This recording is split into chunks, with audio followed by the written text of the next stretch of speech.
Welcome to another TeaCosyFolk knitting vlog with me, Susie Cowper, and I've got lots to show you this month, and I want to show you some tea cozies that are up and coming, and there's a tea cosy and a cafetiere cosy that I want to show you that's going to be in this month's Simply Knitting magazine, and I'm going to show you what I'm making at the moment. And I need to talk to you about the wool show that I went to. Was it last weekend? It was. Oh, it feels like a long time ago, but it was last weekend. So I want to talk to you all of that. So I need to really get through it quick because there's loads to show you. Oh, and I've got to show you a knitting tip. So this month's knitting tip is brilliant. It's a really good one, and it kind of takes the guesswork out of things. So I need to crack on. So the first thing I'm going to show you, because it's August, woohoo! This is the August chocolate orange cozy from the 2025 knitting pattern calendar. Whew. That's a long title, isn't it? But yeah, so if you bought the calendar, this is what you're making this month. And it's a really fun, retro looking little rocket. It looks like it's from the 1960s. And it fits a chocolate orange.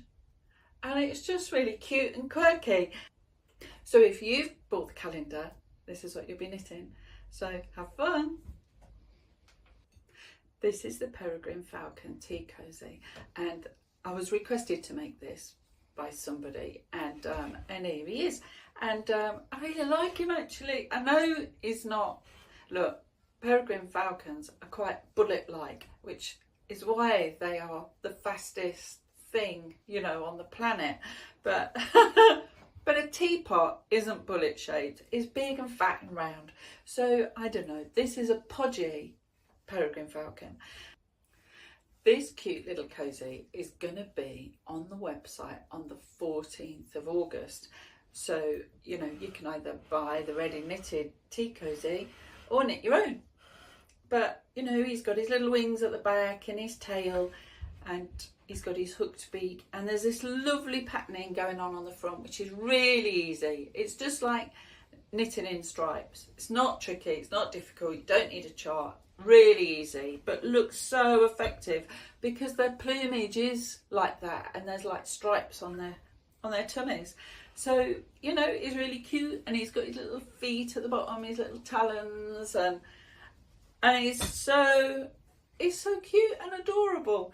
But like I say, he's not very aerodynamic, but we'll forgive him for that because he'll keep your tea warm.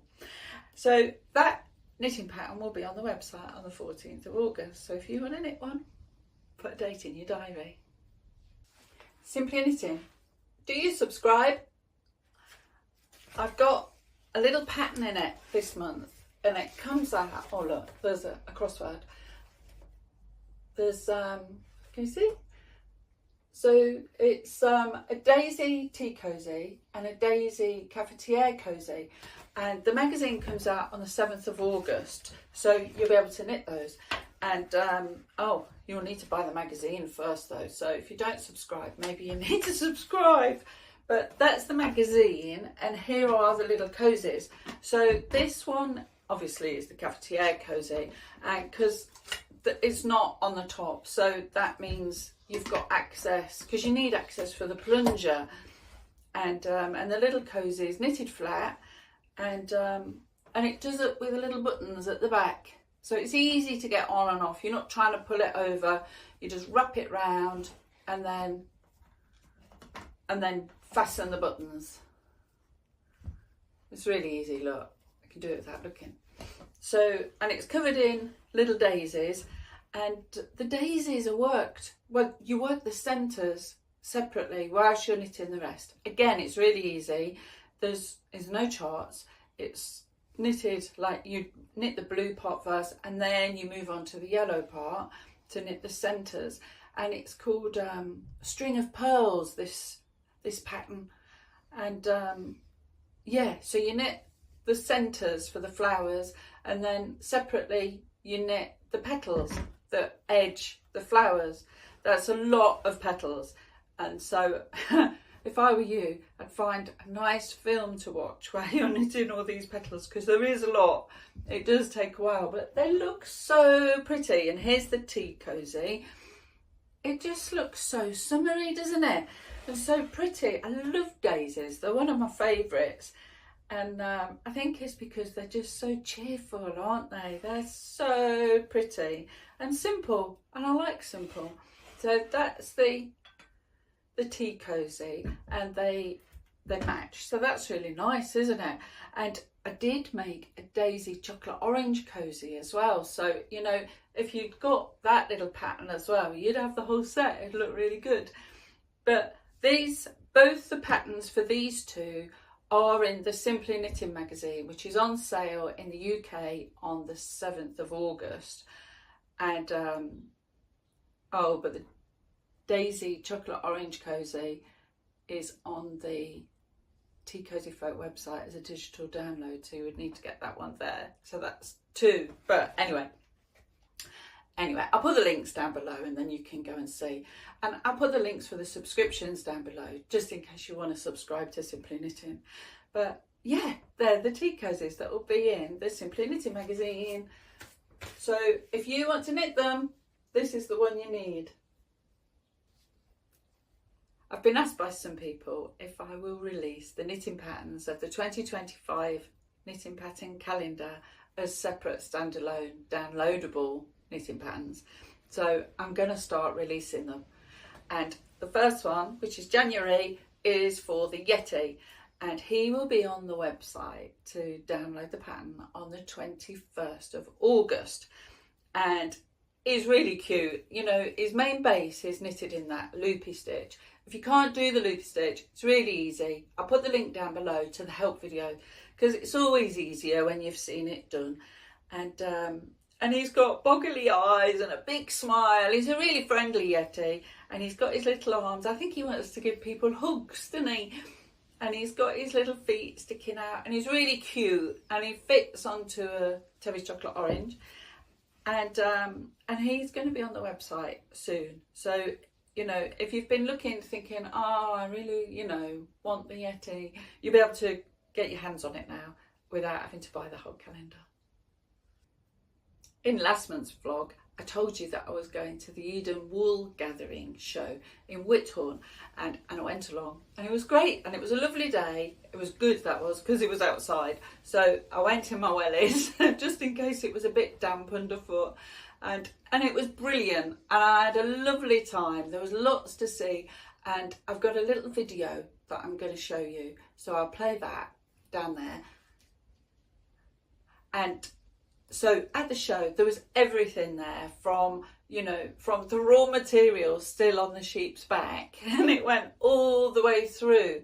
So there were all stages of process. So they were doing sheep shearing and, you know, spinning, washing, dyeing, everything to do with wool, and then to the finished project. So there were people also there with, you know, knitting patterns, and some people were weaving the wool, and it was incredible. It was really interesting, and it was so friendly, and it was really nice. So that was really good.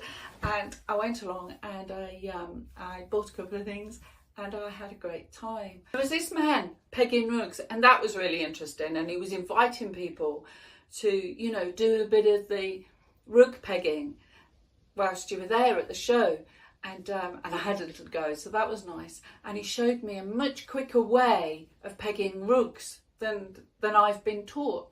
So, you know, that was really amazing. And it's just brilliant that it doesn't matter how old you are, or, you know, if you think you know how to do something, you know, someone always comes along and shows you a little tweak and a little tip here and there.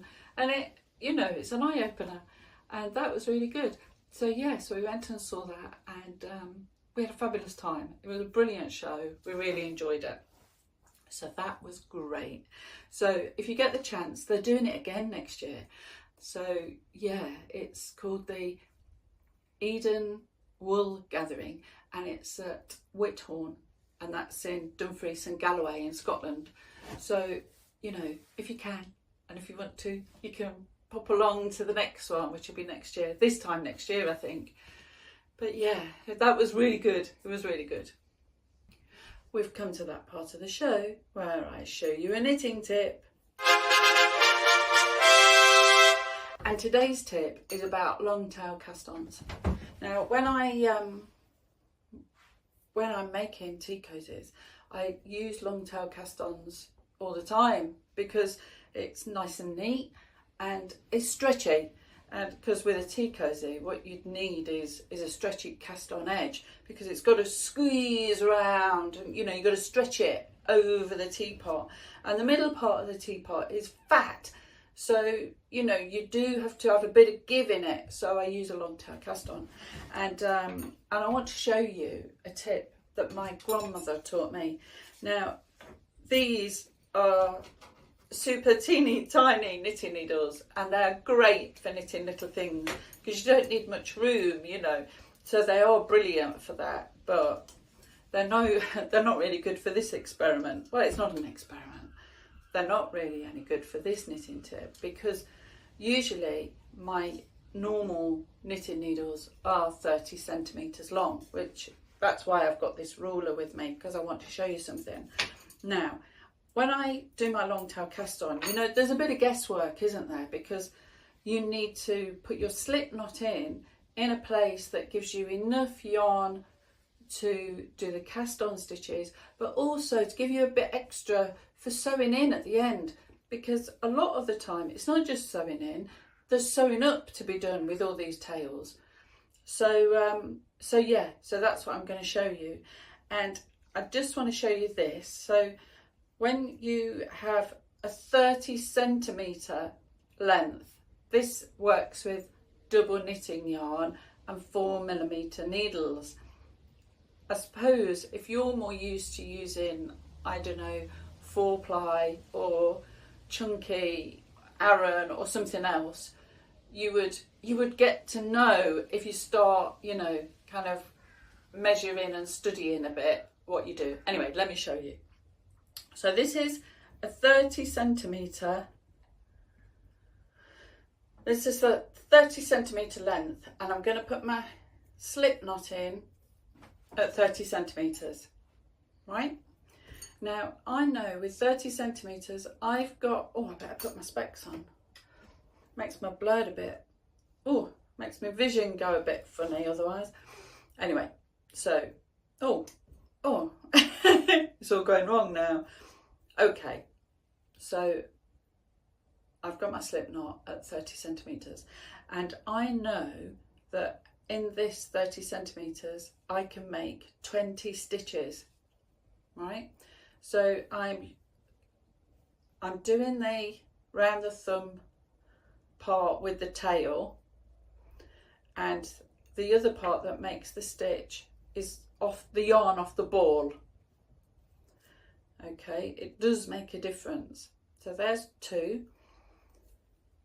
I'll just I'll keep talking while I just cast on. But yeah, once you know that you've got 20 stitches there, it does make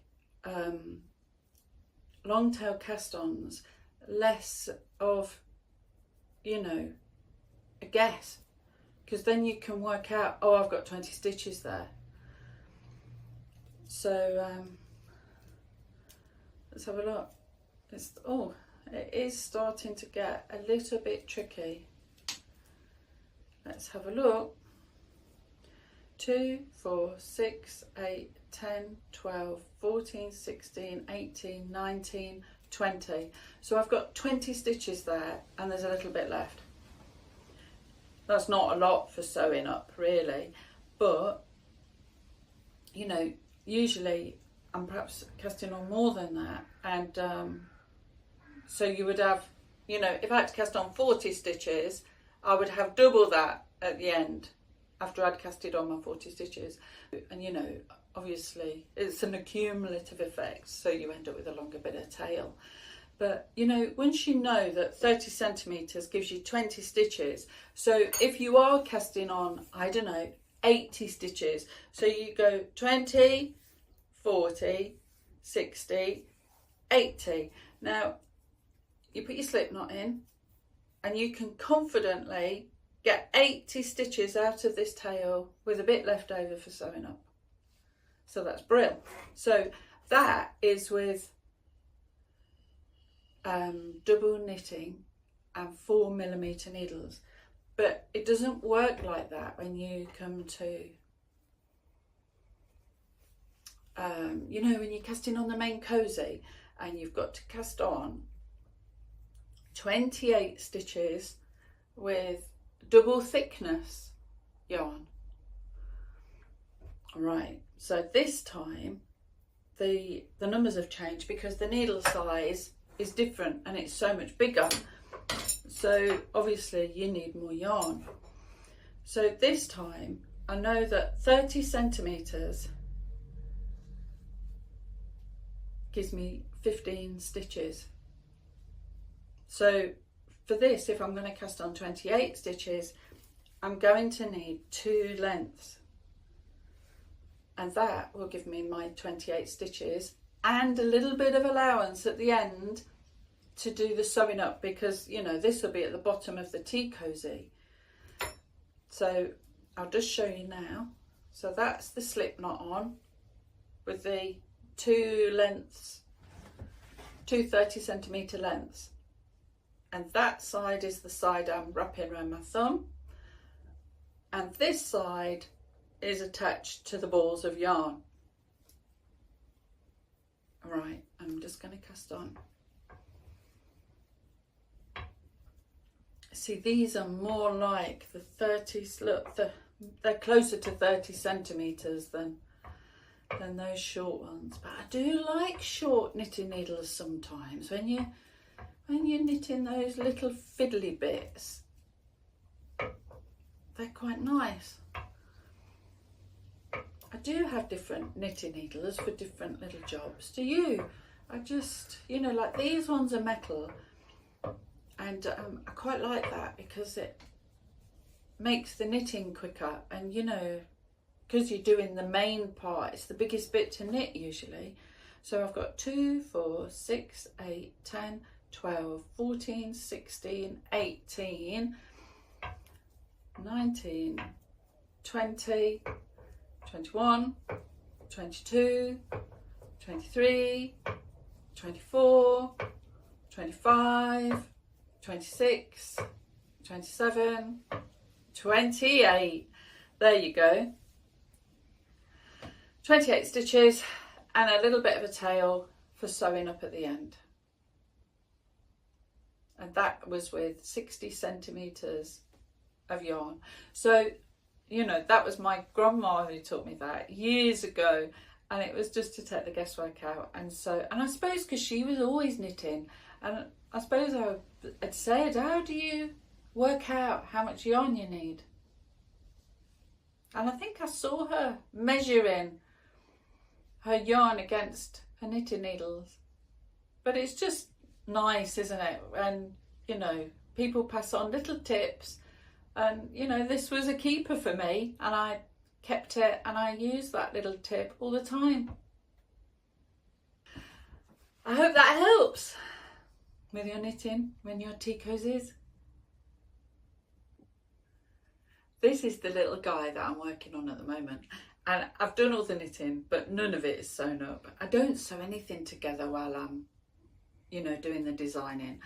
And look, this bit's not knitted, it isn't sewn either, but I'd sewn one up, so he's got one arm, so I know it works and how it's gonna look.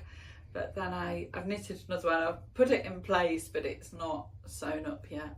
But anyway, this is the sugar lump ant, and these are his sugar lumps, and they're gonna be next to him, stacked up like that.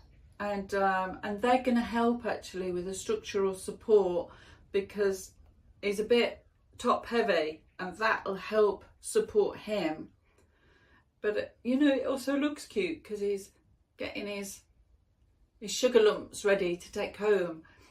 So he's going to have 4 arms on both, you know, 2 on either side, and then he's got 2 little legs. And I've not made his legs look real, they've got boots on.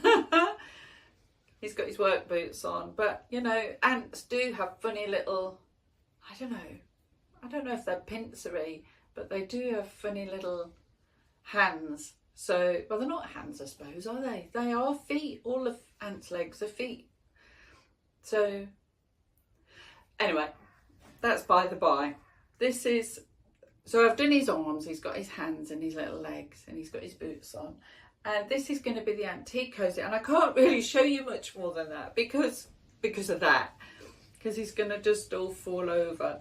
But, yeah, so he's got the main cosy, and then you knit this part, and then his head, and the head you knit all of it in toy.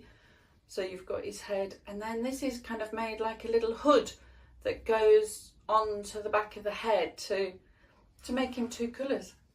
And he's got his antennae that are on the top, and they're stiffened with cotton buds. So they're really cool. And he's just really cute, isn't he? It'll be all right when he's all sewn up. There's a lot of threads. You see, I leave all these threads for sewing in because, well, they're there, they're handy. You've got to sew them in anyway. So you may as well make use of them while they're there. So that's the ant, sugar lump ant tea cosy that I'm working on at the moment. And he will be on the website in September, the start of September, because the diary's so packed at the moment. And actually, my diary's so packed at the minute, I'm thinking of, you know, I've got to start thinking about Halloween and, you know, knitting patterns for Halloween. So that's what I'll be showing you next month. But yeah, that's the sugar lump ant anyway. On the 28th of August, the fun fair's coming to town. This is the Big Wheel Tea Cosy, and it is a big tea cosy, but it's got lovely little brightly coloured cars on it with the little canopies, and it's just lovely. It's so reminiscent of fun fairs, isn't it? It's just jolly and joyful, and it's colourful, and it's great for stash busting. You can knit the cars in any colours you like, and the little lights, and the actual wheels are stiffened with, you know, corset boning, and you can get that at a haberdashery, or you can buy it on eBay. Well, you can buy it on eBay. I got mine from Amazon, but it's just 10mm wide white boning, and it's brilliant because it comes all curled up, and that's perfect because you're going to make it, you know, curl anyway. So it just naturally does its thing and makes a lovely circle. So you don't even need to, you know, draw a circle or have a template or anything. And it's just brilliant. And it's a lovely tea cosy. I do think when you're using it, you might need to, you know, look around the side to see where the tea's pouring. Otherwise you might make a mess. But it's a lovely tea cosy, and the knitting pattern will be on the website on the 28th of August. So if you want to use up some odds and ends to knit one of these fabulous tea cosies, you'll be able to. And that's all I've got to show you this month. And next month I will have lots more to show you. And my ant tea cosy will be finished, and I'll be starting Halloween. Feels funny starting Halloween so early, but yeah, I'll be starting Halloween. And I'm also making a few little cosies and things for the Simply Knitting magazine, which will be popping up into the Simply Knitting magazine over the new year and beyond. So yeah, so look out for those. I can't tell you anything more about them at the minute, other than I've started making some. So yeah, I'm not allowed to tell you. I'm sworn to secrecy. But all will be revealed as soon as I'm allowed to tell you. You'll be the first to know.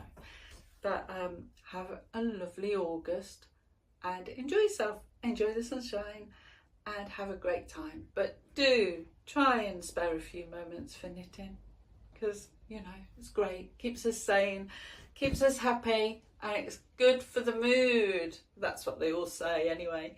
That certainly helps my mood. I love knitting. So I'll see you back here in September. Until then, stay safe and well. Goodbye.